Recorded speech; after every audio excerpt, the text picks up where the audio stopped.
Okay, morning everybody. So today going to be answering some hashtag Ask Meg questions, but slightly different take. I'm on a 360 camera, so if you look over there you'll see a jackal running, two jackals running. I don't even have to move the camera around, so I'm filming on a GoPro Fusion, first time, and so forgive me if I make a few mistakes, but it's really cool. It's going to be a different way of viewing the video. You're going to be able to, if you're on a cell phone, just scroll around, and if you on a computer, you're going to be able to just, you know, move around, I think, with the use of the mouse. Down off in that direction, there's a giraffe, there's two giraffe, probably more. There we go. So that's what I'm seeing. Cool. Ah, there's more in the bushes. This herd's been sticking around here for a few days. Obviously the browse is looking pretty good. It's towards the end of the season. We are now starting to head into what's feeling like a seasonal change, because in the mornings it's a lot cooler. Hello.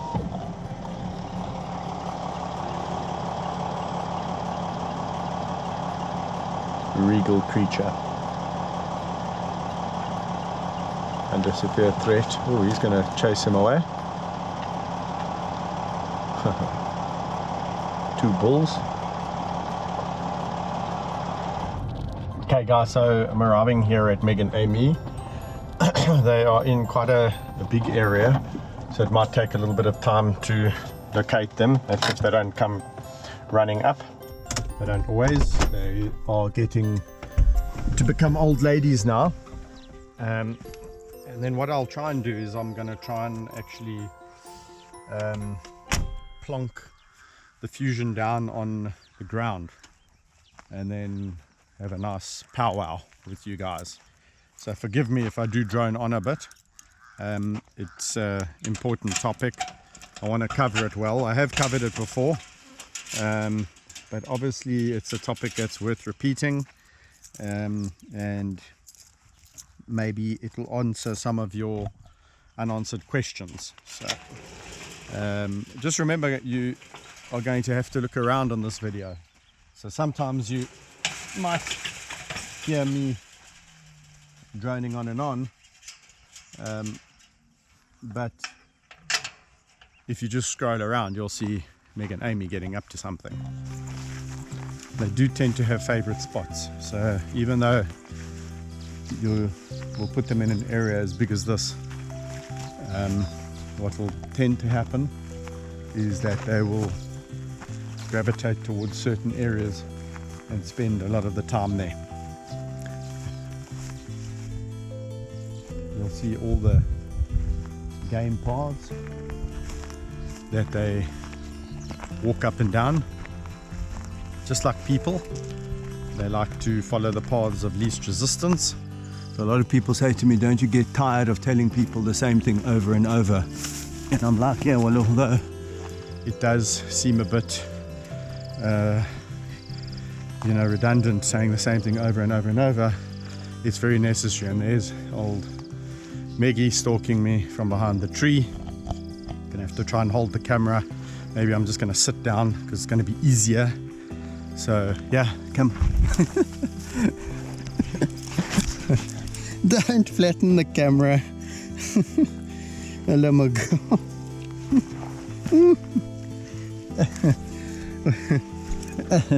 What's cool about a 360 camera is I don't need to keep on following her with the camera. You guys can do that. Hello, Maggie. Where's Amy? Yeah. What are you guys doing here? Yeah, you smell like food. Did you have some nice food yesterday, girl? Nice food. Oh, nice rubs today. Nice rubs because she's rubbing all that stinky, grubby food all over Dad. And what she really is enjoying is Dad's tongue.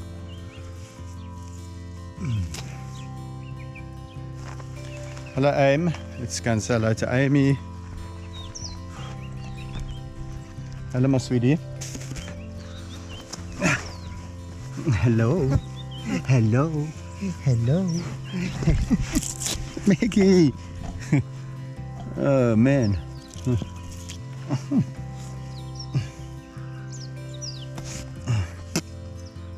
It's going to be a challenge keeping this camera in one piece.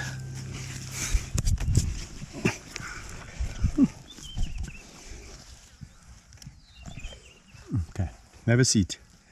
Have a seat. We've got some serious discussions today, my girl.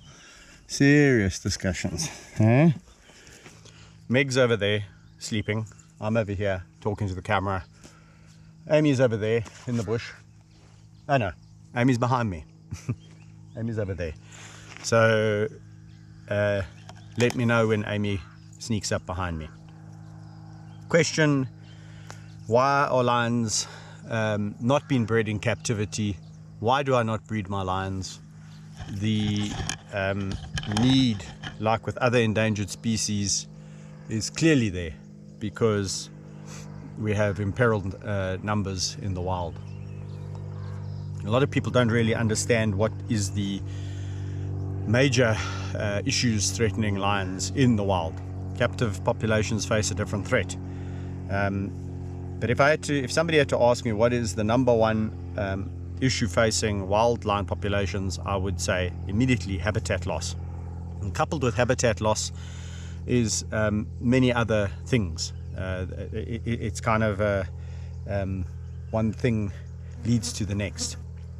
So humans are obviously coming into conflict with these animals, and the reason for that is in a lot of these remote areas, up in especially East Africa, West Africa, Central Africa,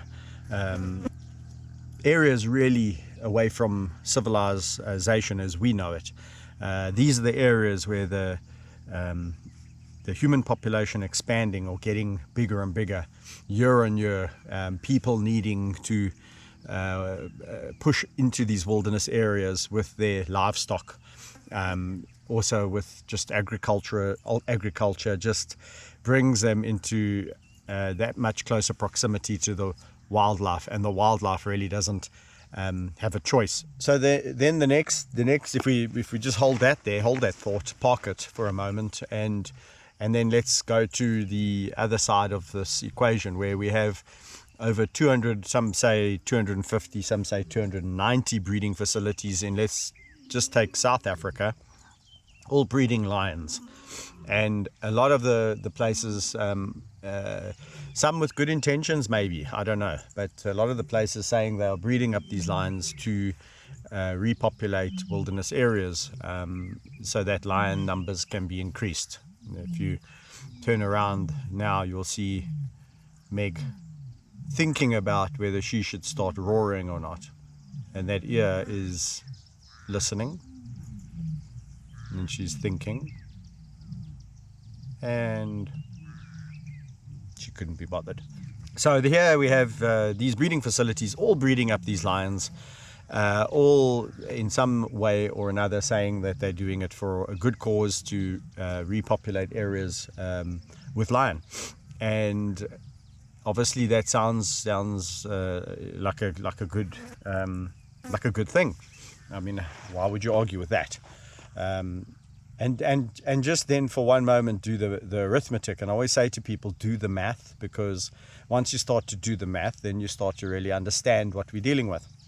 So why do I not breed? Okay, I don't want to be participating in something where I do not believe the lions are going to be released into wilderness areas. I think it's at this point in time wishful thinking. I think at this point in time we have enough surplus wild lions already in wilderness areas in South Africa these wilderness areas in finite size very rapidly reach carrying capacity of these wild lions, and very often the case, these parks, smaller parks like Denekeng where we reside, very quickly start offering lions up for sale or to give away, because they've reached capacity. The lions breed very well and very quickly, and they don't know what to do with them. There's a huge array of participants in the lion breeding, and some are reckless and some are not so reckless, and some are in many respects quite ethical in the way that they source and do things, but at the end of the day my feeling is the same.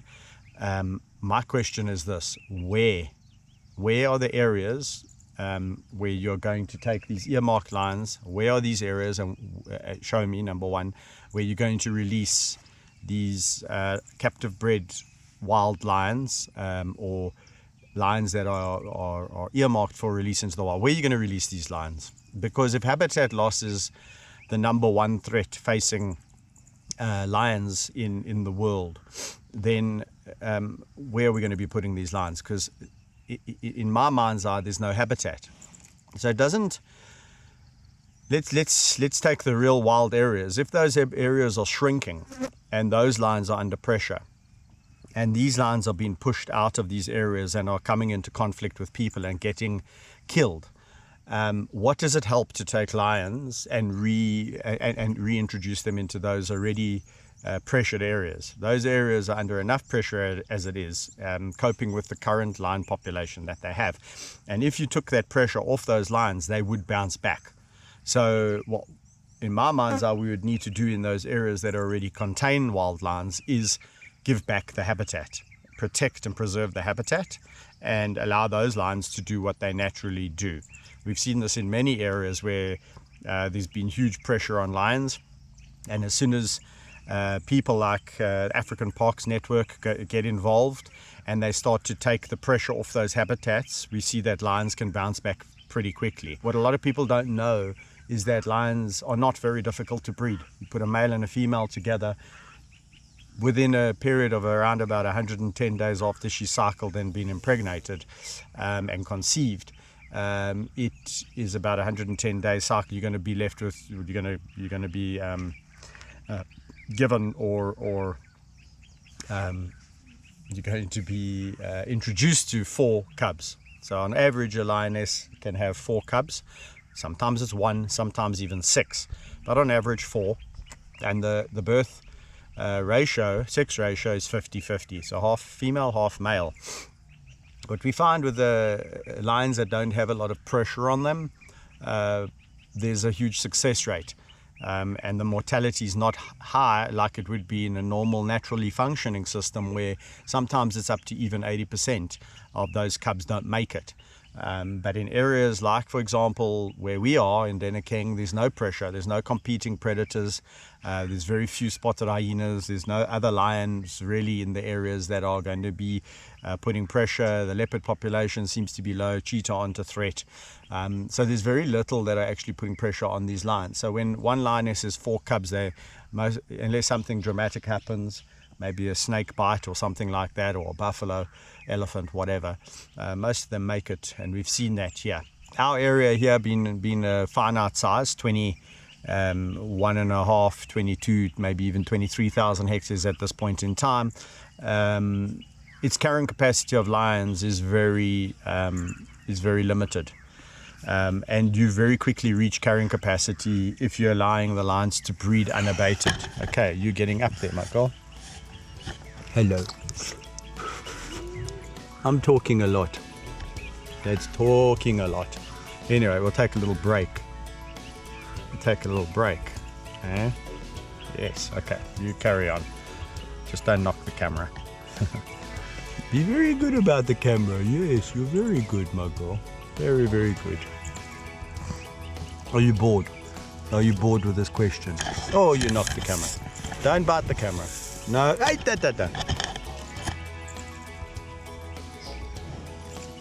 Hey, da. Don't bite the camera.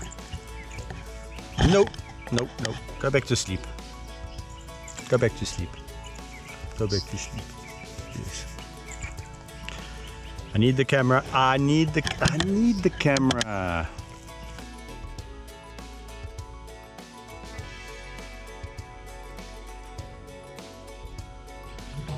Okay, so I'm back with Meg behind the camera there, and Amy just over there, and me. So feel free to look around while I'm droning on. But this is really important, so please bear with me. And when I start to tell you about the 200 breeding facilities, we are saying that they are breeding lions to repopulate wilderness areas. I'm reiterating, where are these wilderness areas where we can release these captive bred lions to? And if you take the sheer numbers, 200, let's say every facility just had 2 lionesses breeding, that's 8 lions at each facility. We take 200 times 8, that's 1,600 lions that we are breeding. If those lions are left with their mothers, great. If not, they're taken away. That 1,600 will become 3,200 very, very quickly. And so what I'm trying to get at is that the maths doesn't add up, because you're going to have this perpetual breeding of animals. And trust me, it's not just 2 lions at every facility that are breeding. If I had a facility like here where half of our population is female, half our population is male, we have 26 lions, 13 females, let's say even half of those were breeding, it is a problem. And very quickly you start to understand that these areas are not available, because there's a complexity in restoring habitat to its former glory before you can come and put the apex predator of lions in there. And so many times we hear from these smaller parks that they don't want lion. And you go, what? Why wouldn't they want lion? The reason for it is that smaller parks don't want lion is because they decimate the prey. And sometimes in these smaller parks, when they have more rare species, say rowan or sable, antelope, or even the giraffe, and the lions start to eat those animals, or even buffalo, they're not too enamored with this. So they then tend to want to put these lions in smaller camps for their tourists, and that, as we know, can be a problem because the lions need space. They breed up very quickly in those camps, and then you're left with a surplus. Where do you get rid of these lions to, is my question, because we cannot it's impossible, have all these wilderness areas just waiting to receive these lions, all these restored habitats just waiting to receive all these 200, 250 breeding facility lions. I don't buy it, guys. What do you say to that, Meg? Okay, if you look at Meg, I think she's pretty happy with that answer. She's looking at something. Hopefully this video is she's licking her paw. I'm a running commentary on what you're doing, Meg. Hopefully this video is interesting enough to hold your attention. I thank you for watching it. It's a very needed video. And guys, thanks for watching. I hope you've enjoyed my first Fusion #AskMeg. We do have the memberships channel, which is for a negligible fee per month. You can get exclusive content. We have had a lot of questions about that, and really it enables me to hire people to follow me around. We can go and look at more interesting topics outside of the sanctuary. We can travel. It just allows us to do that. So if that's up your alley, then go to the members subscription, subscribe there, and enjoy. Guys, also follow us on Instagram and on Facebook. It is handle LionWhispererSA. It just keeps you up to date with what's going on a daily basis while you wait for those videos. So from Meg, Amy, and me,